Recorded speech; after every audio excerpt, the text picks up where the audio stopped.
donc Apollos et qu'est-ce Paul, des serviteurs par le moyen desquels vous avez cru, selon que le Seigneur l'a donné. Je relis une dernière fois encore le verset 12. 1 Corinthiens 3. 5 Corinthiens 3, verset 12. Où tu as lu tout à l'heure là.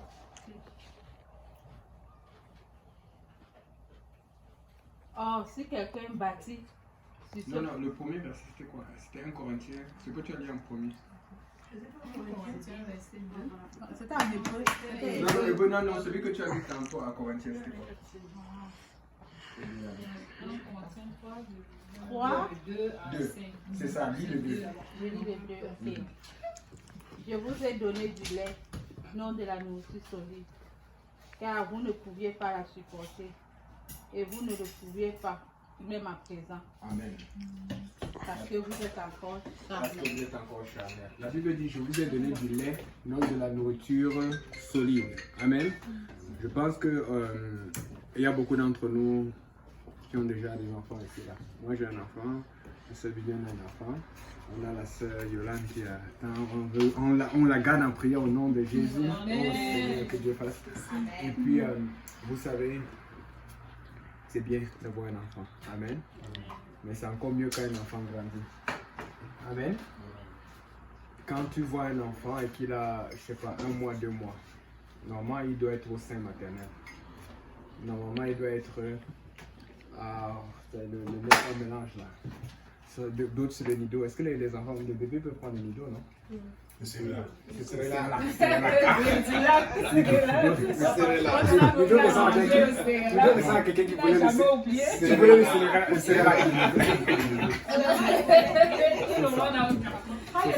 Maintenant, le problème c'est ceci, c'est que si on voyait quelqu'un prendre de la viande, tu sais, des fois là, les enfants veulent tout manger ce que tu as et puis mettre dans la bouche de l'enfant, on dit tu es normal, tu veux tuer l'enfant. Même s'il y a des enfants qui sont précoces, des fois là, avant 1 an, ils commençaient déjà à vouloir couper des petits morceaux de viande et tout, mais bon, ça, on ne veut pas parler. Normalement, il faut faire attention. Amen. Donc, fait que Paul utilise la même illustration pour montrer que, il s'adresse à nous tous chrétiens, qu'il y a un problème, c'est comme vous, il dit vous devez être maîtres. Quand il a commencé au départ, il dit vous devez être des maîtres ou des experts. C'est parce qu'il parle du temps.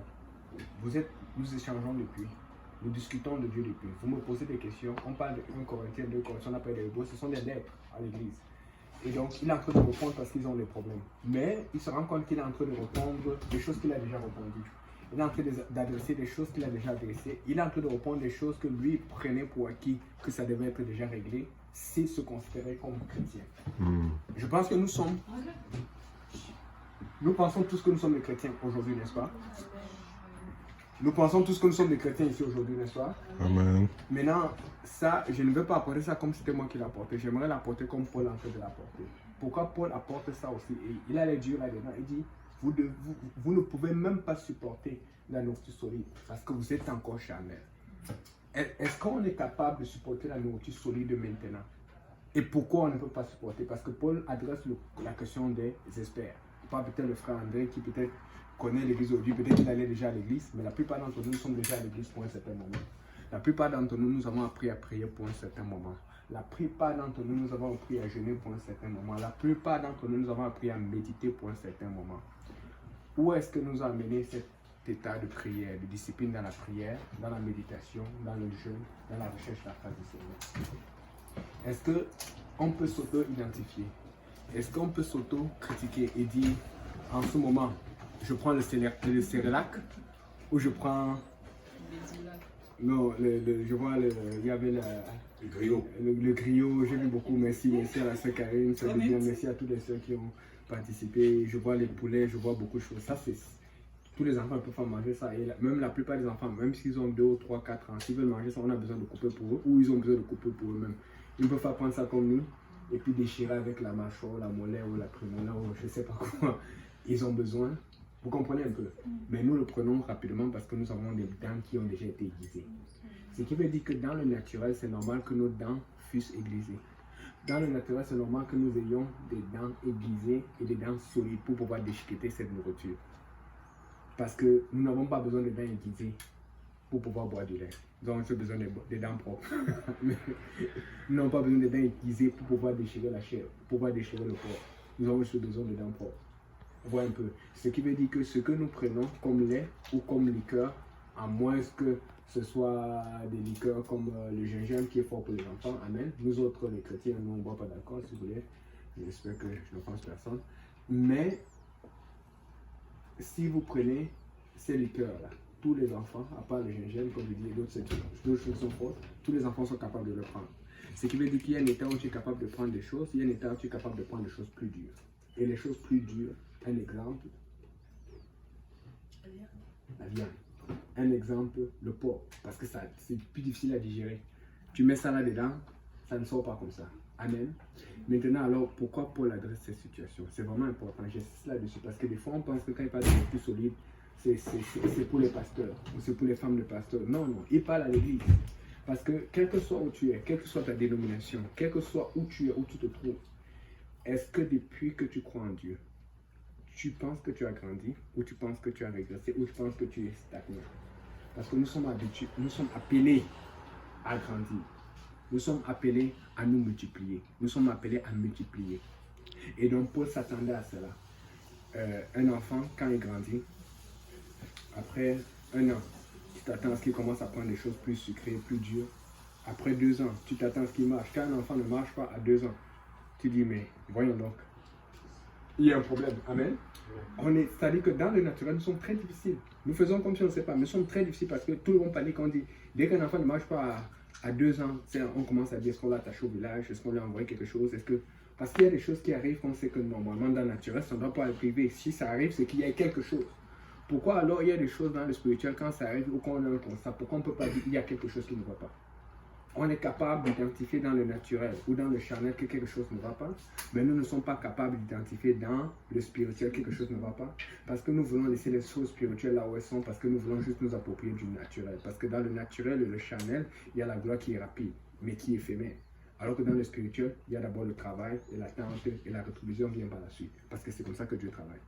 Amen. Donc ça veut dire que, et la Bible prêche que le lait, pour un enfant, c'est la nourriture. Comme pour un enfant, le lait, c'est relax ou n'importe quoi là. Pour nous, le lait, c'est la nouvelle naissance. Quand tu nais de nouveau, comment? Le baptême au nom de Jésus-Christ, la repentance, et le baptême du Saint-Esprit avec l'évidence par la langue. Maintenant, quand tu es né de nouveau, les gens confondent souvent un problème avec l'expression né de nouveau. Et c'est pour ça que les gens disent surtout en anglais born again, born again. Ils oublient que le mot même en français, ça dit vraiment né de nouveau. Et donc si tu compares ce terme spirituellement avec le terme physique ou le terme charnel, tu te rends compte qu'il y a un problème parce que quand tu dis qu'un enfant est né, est-ce que tu te rends compte que quand tu as dit que l'enfant est né, tu as déjà payé le lait pour l'enfant avant qu'il ne soit né? Mais quand il est né, tu te rends compte que tu avais déjà investi en banque et tu as mis de l'argent de côté pour ses études. Ce qui veut dire que tu t'attends parce que l'enfant reste un enfant. Tu as investi sur ses études, tu as investi pour son avenir, peut-être pour le sport, pour des choses qu'ils vont faire parce que tu t'attends à ce qu'il soit formé, qu'il grandisse et qu'après sa naissance, il se développe. Mais nous savons que ça c'est naturel et c'est normal dans le charnel et qu'il faut grandir et s'attendre à quelque chose. Mais à quoi tu t'attends dans le spirituel? La personne qui t'exhorte ou qui t'a toujours exhorté, Dieu s'attend à ce que un moment, c'est toi qui commences à exhorter quelqu'un d'autre comme cela. La personne qui t'encourage, qui t'a toujours encouragé ou qui t'a invité à l'église, Dieu t'attend à ce que c'est toi aussi qui invite quelqu'un d'autre à l'église ou qui l'encourage à un moment. C'est ça la nourriture solide. La nourriture solide, c'est que de la même façon que la maman a fait pour le bébé va aussi grandir pour faire comme la maman a fait. Amen. Et c'est pour ça que vous savez, c'est pour ça que ce que j'aime dans les prédications de Paul ou dans ses enfants dans la Bible, c'est que quelle que soit la domination où tu es, quelle que soit la croyance que tu as, tu vas être secoué. Et tu vas te rendre compte qu'il n'y a pas de... tu n'es pas au bon endroit. Et c'est pour ça qu'on dit que c'est vraiment dans le nom de Jésus. Parce qu'il y a certaines choses, tu vas te sentir limité, dépendamment de là où tu te trouves. Tu vas te rendre compte que tu peux seulement faire ça dans tel contexte ou dans tel genre de feu ou de motivation. Vous voyez un peu. Donc, vous devez savoir que si Paul adresse cela, c'est parce que c'est un problème dans l'église. Vous ne pouvez pas prendre le lait tous les jours. Vous devez passer à une nourriture plus solide. Et la nourriture solide, ce sont des choses qui sont plus difficiles à digérer, plus difficiles à gérer que le lait. Et donc, ce sont des choses qui vont donner plus de tourments, plus de problèmes, plus d'émotions, plus de sacrifices, plus d'inquiétudes, plus de retenue, plus de fruits de l'esprit. Ça va demander plus de fruits de l'esprit. La patience, la douceur, la tempérance. Ça va demander beaucoup plus. Parce que Dieu aussi donne une grosse rétribution avec cela. Et donc Paul s'adresse à l'église en disant, vous avez besoin de nourriture solide. Regarde ton voisin, tu dis, tu as besoin de nourriture solide. Maintenant, comment on fait? Comment on fait pour recevoir la nourriture solide? Vous savez, Dieu a tellement bien fait les choses. Dieu a tellement bien fait les choses. Je sais qu'il y a des gens qui sont fans de sushi ici, là. Mais moi, je ne suis pas fan de sushi. Je ne suis pas dit que manger sushi, c'est un péché, non. Mais vous savez, la vraie viande, n'est-ce pas? Le poulet, le feu, amen. Mais je vois souvent un parallèle entre la nourriture que nous mangeons et que nous aimons, qui est toujours populaire, les barbecues, et cette vie, le spirituel. Regarde, dans le baptême, il y a l'eau. Amen. L'eau, tu as besoin de te baptiser, tu es trempé, comme la sœur Yann, je me rappelle toujours aller à une vidéo, vous allez voir. Et puis après, il y a le baptême de feu. Amen. Mais pour faire le bon barbecue, comme vous voyez que le frère Didier et la sœur Karine ont fait là dehors, là. Pour faire le barbecue qui est cuisant, qui est saignant là, à point, d'autres c'est un peu trop cuit, d'autres c'est moins cuit là. Devinez quoi? On n'a pas pris le feu, on a brûlé le barbecue, ou on a brûlé le poulet, et puis après on a pris l'eau, on a lavé. Vous voyez comment ça va être? Ça ne va pas marcher. Est-ce que vous avez pensé à ça? Merci ma soeur, elle était un peu d'approuver. C'est ça. Donc, est-ce que vous avez pensé à ça? Parce que vous savez, souvent, dans le spirituel, on aime souvent confondre les choses. Nous aimons souvent mélanger les choses. Mais si nous faisons la même chose que nous faisons, nous pensons dans le spirituel, nous le mettons dans le naturel, ça va être bizarre. Ça va être étrange. Je reviens encore. Est-ce que tu prends le poulet ou le porc? Est-ce que tu vas le mettre au feu? Tu le brûles. Après avoir brûlé, maintenant tu viens le laver. Ça ne fait pas de sens. Tu ne vas pas vouloir le manger. Ça ne va pas être agréable. Mais alors pourquoi Dieu dit tu dois te laver avant? Dans les eaux du baptême. Et quand tu es lavé, maintenant il peut te remplir de son feu. Oui, je sais, dans d'autres cas, Dieu peut te remplir avant que tu sois lavé. Mais essayons de juste faire comme ceux qui disent que non, j'ai reçu Jésus, ou peut-être je parle en langue, ça me suffit. C'est pour vous dire qu'il y a un processus, il y a plein de choses qu'il faut faire. Maintenant, comment donc recevoir cette nourriture solide? La première chose, c'est que l'enfant, il ne va jamais grandir s'il n'ouvre pas la bouche. Vous n'avez pas remarqué? Il y a des jours où il est fâché, surtout quand on va lui donner, il remarque, il y a la confiture qui est amère, là, qui est pour sa santé, qui n'aime pas. La maman va donner un peu un truc sucre là, et puis on met de la confiture. C'est pour ça que des fois, la parole de Dieu, il y a des choses que, oh pasteur, ne prêchez pas dessus là. Il y a toutes des choses qui ne vont pas vous plaire, mais c'est pour votre bien. Amen. Si vous regardez, c'est un exemple qu'on veut souvent, quand vous regardez le plan du tabernacle, vous voyez les points de proposition.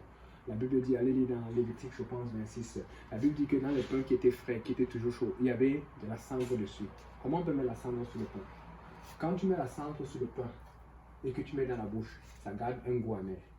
Dieu a fait ça exprès pour que tu te rappelles que même si c'est bon, il ne faut pas que tu oublies que ma parole, c'est à l'intérieur. Parce que la parole ne va pas toujours te faire du bien. Ça va souvent garder un goût amer, mais c'est pour ta santé. C'est pour ça que les enfants, il y a des chansons, une chanson qui est populaire au Cameroun qui dit que les enfants ont plus peur du docteur que de la piqûre. La piqûre. Il faut qu'il y ait la piqûre. Amen. C'est pour ça que les enfants doivent avoir la piqûre. C'est pour ça que les enfants doivent avoir des docteurs pour les soigner. Mais ce qu'on va leur faire n'est pas nécessairement bien. Pareil pour une opération. On va faire une sécation, on va couper. Demandez aux ceux qui travaillent à l'hôpital. Mais c'est pour ton bien. Amen. Et donc maintenant, ça m'amène au fait que pour recevoir la nourriture là, l'enfant n'a pas de choix que de ouvrir la bouche pour recevoir et de faire confiance à la maman qui le nourrit. Il faut que quelqu'un te donne la nourriture. Il faut que tu aies quelqu'un, un homme de Dieu, une femme de Dieu, un pasteur, quelqu'un qui te donne la nourriture. À un moment, tu vas aussi apprendre à donner la nourriture. Et l'enfant, quand il reçoit cette nourriture, souvent c'est bon, souvent c'est pas bon, souvent c'est trop salé, mais ça le nourrit pareil. Amen. Il faut que quelqu'un te donne la nourriture. Et à un moment, vous allez voir la plupart des enfants, à un moment, quand on la nourriture sur la table, on sent le chauffer, il ne peut plus attendre maman, il va commencer à lever la cuillère pour se servir, ça va un peu se renverser, il va pleurer tout, mais éventuellement, il va commencer à manger seul. Mais le problème, ceci, c'est que même quand l'enfant sait déjà manger seul, oh, j'aime beaucoup le Seigneur, comment il nous a créé. Vous allez remarquer que même quand un enfant sait à manger seul, il y a un problème. Il faut que quelqu'un cuisine la nourriture. Parce que même si tu es capable de manger seul, tu n'es pas encore capable de cuisiner ça seul. C'est pour ça que tu as encore besoin de ton pasteur, de l'homme de Dieu, la femme de Dieu dans ta vie. Tu as besoin de quelqu'un qui va te montrer c'est comment les voies de Dieu. Un peu comme Samuel, quand il ne savait pas quoi dire, il est parti voir Élie. Élie a dit non, vas-y, tu dis Seigneur, parle à ton serviteur, écoute. Parce que Samuel pouvait entendre la part de Dieu, mais il ne savait pas comment réagir, comment répondre. Il ne savait même pas que c'était cela. Tu as besoin de quelqu'un. C'est pour te dire que, écoutez, je sais que nous sommes tous chrétiens, mais Paul, ces choses que Paul nous montre, ce sont des choses que quand tu les appliques dans la Bible, tu vas grandir, tu vas pouvoir arriver à la niveau solide.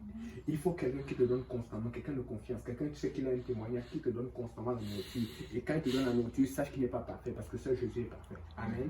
Mais à cause du fait que Dieu voit, Dieu va te protéger afin que cette nourriture te bénisse et te fasse grandir. Et éventuellement, tu vas commencer à connaître, cuisiner la nourriture. Mais le problème, c'est que même quand tu sais déjà cuisiner la nourriture, il faut acheter la nourriture. Là, c'est pour te dire que quand tu connais à faire quelque chose, il y a d'autres choses que tu dois faire après. Maintenant, quand même on va te donner l'argent pour aller acheter la nourriture, il faut commencer à travailler pour cette nourriture. Vous voyez qu'il y a toujours quelque chose où Dieu t'attend. Et vous voyez comment l'église est vaste. Il y a tellement de choses à faire à l'église, mais nous sommes tellement concentrés sur les choses charnelles que nous n'avons même pas le temps de laisser Dieu faire exploser ce don, cette capacité, ce potentiel à nous. Dieu n'est pas contre le travail. La plupart d'entre nous travaillons, mais Dieu est d'abord pour que c'est son nom avant. C'est sa gloire avant. Parce qu'il y a beaucoup de choses à faire. Et en plus, les événements, tous les coins, tout ce qui arrive maintenant nous montre que le Seigneur revient bientôt. Quand le Seigneur revient, est-ce que tu seras la nourriture solide ou au lait? Écoute, tu ne peux pas travailler pour Dieu si tu es au lait. Le lait, c'est le commencement. Le lait, c'est là où on t'entretient. Le lait, c'est là où on te fait grandir. Mais si depuis que tu as le lait, tu es encore en train de grandir, il y a un problème. Ça, je donne ce message vraiment pour qu'on s'auto-critique, on s'identifie et qu'on se remarque face du Seigneur. Faisons attention. Si nous sommes encore pour lutter avec des choses anciennes, avec que Dieu estime, ou que Paul, quand il regarde la Bible, dit, vous devez être des experts. Un expert, c'est quelqu'un qui connaît bien sa profession, qui maîtrise sa profession, qui le fait. Paul dit, il ne dit pas que vous devez être des connaisseurs, il dit des experts, c'est-à-dire que vous deviez maîtriser toutes ces choses-là. Mais c'est incroyable. Vous êtes encore là, c'est-à-dire que vous n'êtes même pas capable de supporter ce qui est basique. Si vous ne supportez pas ce qui est basique, c'est qu'il y a un problème avec la doctrine. Parce que ce qui est basique, c'est la doctrine. Ce qui est basique, c'est l'enseignement. Amen. C'est très très important. Je pense que c'est dans Jean, chapitre 18, verset, je pense, 21, tout comme ça. Là. Tu sais, quand Jésus vient devant Caïphe, Anne, et puis je pense Caïphe, il vient dans la Bible, quand tu vois cet espoir, on dit le grand prêtre, ce qui veut dire le souverain sacrificateur. La première question que Jésus parle, que le Caïphe, le souverain sacrificateur, ou le grand prêtre pose à Jésus, ce n'est pas ces miracles. La première question que Caïphe pose à Jésus, il pose des questions sur ses disciples et sur sa doctrine. Sur ses disciples et sur son enseignement. Quelqu'un a trouvé cela? Oui. 21, je crois que c'est 18, 21, 18. 18, mais j'ai la version en C'est bon, lis. Okay. 18, 21, ça dit quoi? Jésus, Jean 18, verset 21, nous dit, pourquoi m'interroges-tu? Ok, non, lis le verset 20. Verset 20. Jésus lui répondit, j'ai parlé au Ok, 19, désolé, c'est comme ça qu'on retrouve. Et le souverain sacrificateur, Voilà. le souverain sacrificateur interrogea Jésus sur ses disciples et sa doctrine. La première question quand le souverain sacrificateur, après qu'on ait fait rentrer tout le monde dans la cour du souverain sacrificateur, c'est sur ses disciples, parce qu'il impactait beaucoup de gens, et sur sa doctrine. La première, parce que c'est quelqu'un qui poussait à ce que ses disciples aient la nourriture solide. C'est parce que si on ne pouvait pas changer Jésus, on commençait à être inquiété par les gens qui suivaient Jésus. Si on ne pouvait pas changer Jésus, on commençait à être inquiété par ce qu'il enseignait. Est-ce que ce que tu reçois comme enseignement, c'est de la vraie nourriture? Vous savez à quel point Jésus a impacté le Sanhédrin? C'est une des recherches que je faisais même, mais bon, je vais partager ça rapidement.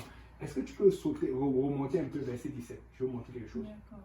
Et la servante qui était à la portière dit à Pierre, n'es-tu pas... Remonte verset 14. Okay. Or, Caïphe était celui qui avait donné ce conseil aux Juifs, qu'il importait qu'un seul homme mourût sur le trône. Verset 15. Or, Simon-Pierre, avec un autre disciple, avait suivi Jésus. Avait suivi Jésus. Et continue, l'autre disciple. Et ce disciple était conduit du souverain sacrificateur. Ce disciple était... Des fois, on oublie, on pense seulement à Pierre, mais on oublie qu'il y avait un autre disciple. Dieu savait qui gagnait. Parce que c'est ce disciple qui a fait rentrer Simon-Pierre. Vous comprenez un peu? C'est pour ça qu'on est Jésus inquiété, parce qu'on dit que mince, il gagnait même les gens du souverain sacrificateur. Pourquoi on dit qu'il est connu? Vous allez voir ce point. Ça veut dire que c'est sûrement, la façon dont c'est connu, c'est pour montrer qu'il était sûrement soit de la famille, soit quelqu'un de très proche. Parce qu'il ne pouvait pas rentrer comme ça là. Continue de lire, ma sœur, s'il te plaît. Et il entra avec Jésus dans le palais du souverain Il est sacrificateur. entré avec Jésus. Pourquoi on n'a pas cité son nom? Pourquoi on n'avait pas cité son nom? Peut-être parce qu'on ne voulait pas le connaître, je ne sais pas. Ça, c'est une très bonne question. Ça, c'est quelque chose. Peut-être qu'on allait enquêter, je ne sais pas. Peut-être qu'on a dit ne fais pas ça parce que peut-être qu'il servait d'espion, je ne sais pas. Mais quelqu'un que Dieu avait gagné. Et je vais se poser la même question. Merci, ma soeur. On va demander son Seigneur. Continue. Mais Pierre était dehors à la porte. Pierre était dehors parce que Pierre n'était pas connu. Pierre n'était personne. Et en général, tous les disciples de Jésus, on voulait leur faire du mal. Ou Jésus, mais on voulait le tuer. Mais l'autre, on ne le tuait pas. Ça veut dire que c'est quelqu'un qui était très proche. Ce qui les énervait, c'est que Jésus l'avait gagné. Mais il ne pouvait pas changer. Mais c'est comme peut-être c'est son enfant, peut-être c'est un cousin, un neveu. Mais on me dit non, on ne peut pas lui faire ça. Jésus sait comment il fait ces choses. Continue. L'autre disciple qui était connu du souverain Qui était connu du souverain sacrificateur, qui était proche du souverain sacrificateur. Des fois, on dit ça, on pense seulement à Pierre, on pense seulement à le règlement. On oublie de lire la Bible pour regarder d'autres choses qui sont souvent tellement intrinsèques et puissantes. Qui était connu du souverain sacrificateur. Sortit donc et parla à la portière. Sortit et parla à la portière. Et fit entrer Et Pierre. fit entrer Pierre. Dieu savait que le jour où Pierre allait revenir, il fallait qu'il gagne quelqu'un qui soit capable de le faire entrer dans la cour du souverain sacrificateur. Dieu connaît toutes choses. C'est pour ça que je vous dis, vous dites que vous avez la nourriture solide. Vous savez, vous avez vu ce que la nourriture solide a fait à ce disciple, qu'il croyait en Jésus et il en disait à l'autre disciple de Jésus, mais il était capable d'entrer dans la cour. Mais même dans la cour, on ne va pas lui dire renie Jésus parce qu'il disait que non, okay, si vous ne voulez pas me faire entrer, ne me faites pas entrer. Il était capable de dire ça, que ce soit à son oncle ou à son grand-père, à Caïphe, je ne sais pas. Mais il était capable de faire entrer d'autres personnes pour régler des situations. Continue. Et la servante qui était la portière dit à Pierre, n'es-tu pas aussi des disciples de cet homme? Et c'est pas pour rien qu'on a mis cette servante. Vous savez, des fois qu'on va mettre les hommes à la porte, ils vont commencer à jouer au Monopoly, ils vont s'oublier. Amen. On a mis une servante. Dans d'autres versions, tu vas voir que la jeune servante, c'est quelqu'un de jeune qu'on a mis parce qu'elle était éveillée. C'est ce qu'elle a dit. Et toi-même, tu ne dis pas de ses disciples. Parce qu'on savait que si quelqu'un rentrait dans la cour et qui n'appartenait pas à la cour, on allait l'attraper. Et quand la fille parlait, on allait envoyer les soldats de la personne. Ce qui veut dire que Pierre ne pouvait pas mettre le pied. C'est ce que Pierre a essayé. Mais parce que l'autre disciple de Jésus connaissait le souverain sacrificateur, nécessairement il connaissait aussi la servante à la porte. Et elle a réussi à la faire entrer. C'est quoi la nourriture que tu reçois? Des fois vous parlez de nourriture solide. Est-ce que vous êtes sûr que vous avez la nourriture solide? Vous voulez la nourriture solide? Cherchez vraiment Dieu. Parce que la vraie nourriture solide va vous amener dans ce genre de situation. Ce sera peut-être à l'hôpital, ce sera peut-être au travail, Dieu va vous utiliser dans des situations que Pierre ne peut pas être utilisé, dans des situations que personne ne peut être utilisé. Mais vous avez besoin de nourriture solide pour arriver à ce point. Parce qu'il y avait un disciple que normalement, avec le pouvoir de Caïphe, avec le pouvoir de Anne, on aurait dû le séquestrer, le lapider, mais il était capable de rentrer dans la cour et de garder sa foi en Jésus. Et c'est avec cet avantage qu'il a pu faire entrer Pierre. Amen. Donc on va prier le Seigneur, que le Seigneur donne la force de passer à la nourriture solide, d'arrêter le lait, de commencer la nourriture solide. Prions Dieu. Seigneur Jésus, nous prions pour que tu nous donnes la force et la volonté, la puissance et la foi d'aller à la nourriture solide, Papa, de ressentir ta présence, de marcher dans tes voies et de chercher cette nourriture qui donne vie, cette nourriture qui fortifie, cette nourriture qui propose, qui propulse un état de faim et d'enfer, Seigneur.